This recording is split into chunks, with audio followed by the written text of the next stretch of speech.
hosts of the Croatian Indian Society and of the Social Society in Napredak. Ladies and gentlemen, well, I'm very happy that I heard, Your Excellency, from your mouth almost the core ideas that I would like to expound today. I have the task to introduce to you persons whom you know, or about whom, especially about one of them, Mohandas Karamchand Gandhi, you know certainly a lot. About the other, some of you certainly know a lot, but many of us maybe almost ignore the personality of Stjepan Radić. If we look at the 20th century, it was a century of great wars. The First World War cost some 40 million human lives. The Second World War, some 50 or 60 million.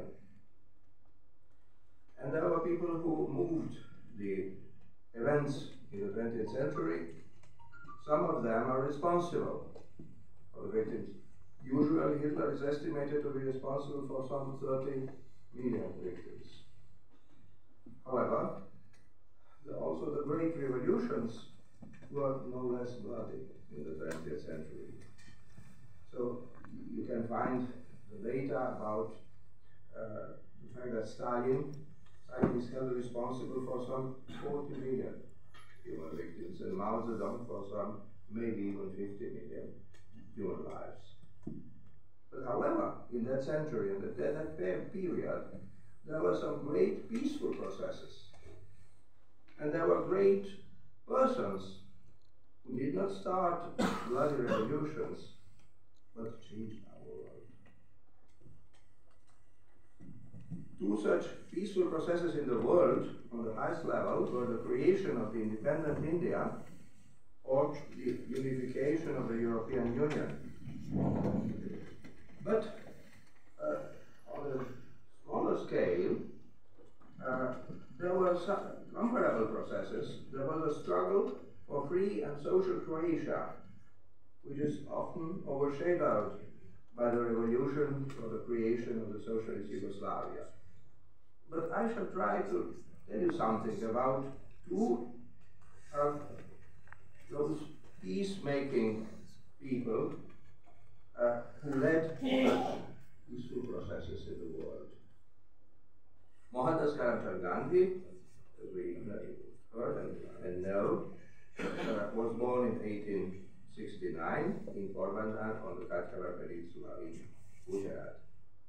Stjepan Radić was born 2 years later, 1871, in Prevaljevo Desno near Sisak.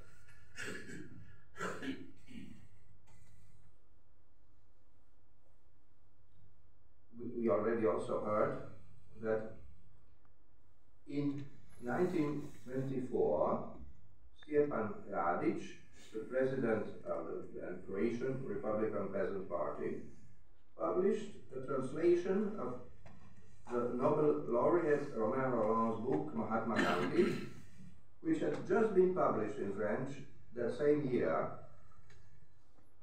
and he edited in his publishing house, for the use of the leaders of the Croatian Peasant Party as a handbook for their methods of action. Gandhi's activities can be divided into the period of struggle for human dignity and rights of Indians in South Africa, 1893 to 1940, and the period of struggle in India, 1915 to 1948. Gandhi spiritually led the Indian movement for self-government and then independence from his return to India, then intensively from his involvement in the leadership of the Indian National Congress Party in 1920.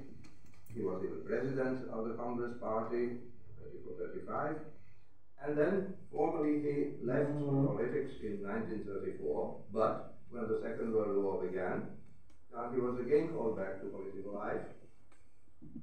However, as he demanded Indian independence, he was once again, many times he experienced it in his life, sent to the British prison in 1942 and remained there until 1944.